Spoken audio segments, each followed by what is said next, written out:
I know I'm definitely supposed to be filming the finance video, guys. I promise it's coming. I'm trying to plan it out properly and not really rush through it, because once it's out there, it's going to be out there. So I want to make sure that I have everything in order, and I will film it and I will post it very soon. So I know quite a few people are waiting on that, so don't worry. I promise it's coming. Hey guys, welcome back to my channel. I feel like it's been a long time since I've sat down and filmed. Thank you so much for joining me here if you're not new, and if you are new, thank you so much for joining the gang.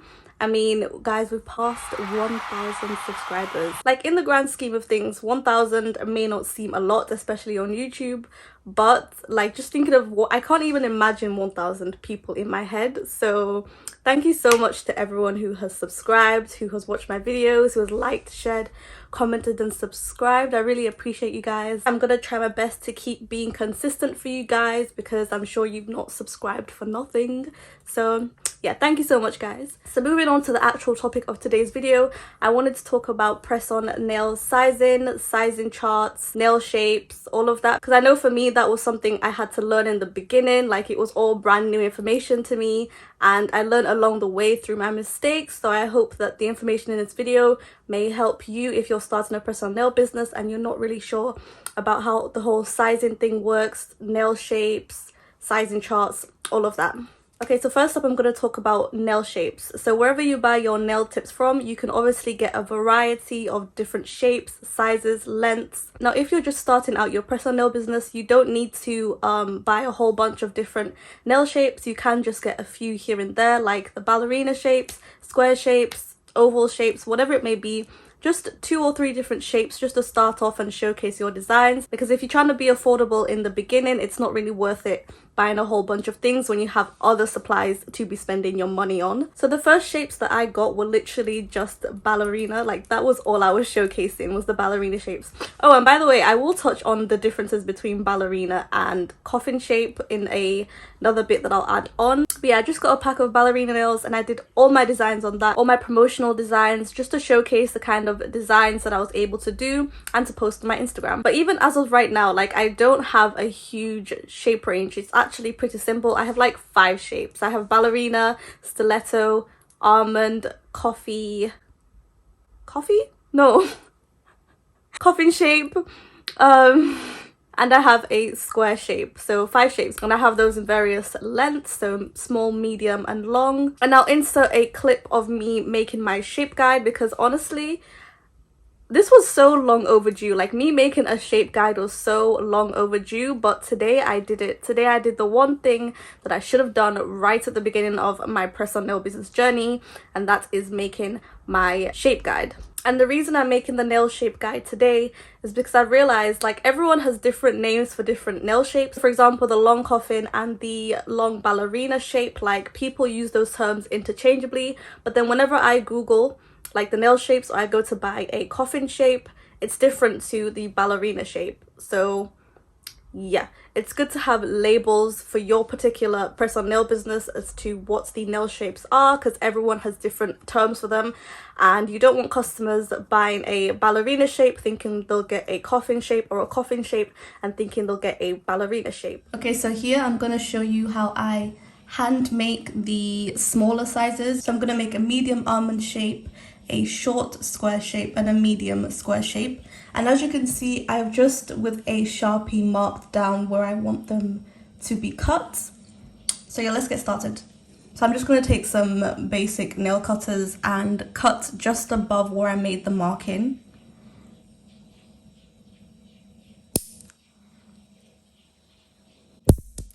And the reason I cut above the marking is because naturally when I start filing, it's going to file downwards, and I don't want it to be shorter than I already marked. Hello guys, it's me jumping in with the voiceover.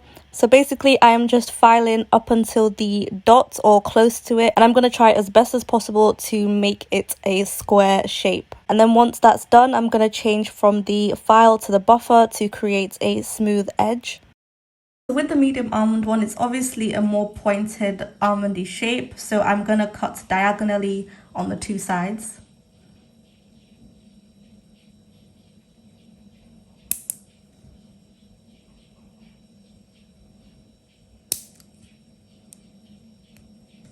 With the almond shape, I'm doing the exact same thing, just filing it to my desired shape. Trying to make it as smooth as possible and as seamless and even as possible, which is quite hard by hand, but take your time and you'll get there. So this is the finished sample of my nail shapes that I have available. It's very hard for me to find different variations of the ballerina shape, and a lot of people get confused, or not even confused. There's no real consensus as to whether this is ballerina or this is coffin, or if this is coffin and this is just something else. But I know people use the term coffin shape interchangeably for these, but I just use these as ballerina and these as coffin. And that's why it's very important to have these nail guides, because at least then people know exactly what shapes they're going to get from you, from your brand specifically. Now, if you're further along in your press-on nail business, I would say it's definitely worth investing more into your nail shapes, because some people may purely just not buy from you because you may not have the shape that they like in stock. You could simply just ask your followers what shapes they like. It could be like an Instagram poll or something, just to figure out what types of things people are into. And you'll find that if you have a range of different shapes, then you're more likely to reach a wider audience of people's different tastes. So along with your nail shape guide, you also 100% need a sizing guide. And again, I am so behind on this. Like, I don't know why I never did this in the first place. I never felt like I needed it,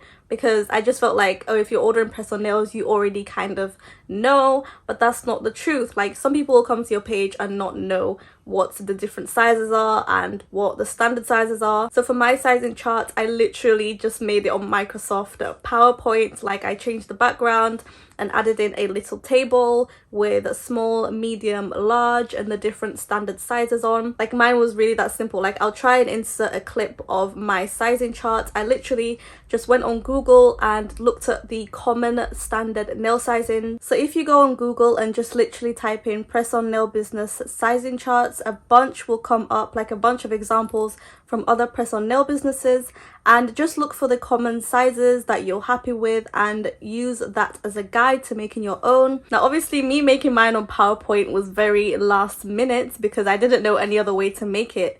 But you can literally go on Canva. There's so many different like graphics and everything on there that you can use to make your own sizing charts. So I just quickly want to show you, in case you're not familiar with Canva, you can do all sorts of graphic design on Canva. And this isn't my actual press-on nail sizing chart or guide. I just wanted to show you an example of what I mean by using Canva for this. It has a bunch of options. Like, I just typed in nails and found a whole host of images to use. Obviously, some are the pro version, but there's a bunch of free options, and yeah, you can move stuff about and make your own sizing charts. So if you haven't tried out Canva, then definitely do make your graphic stuff on there.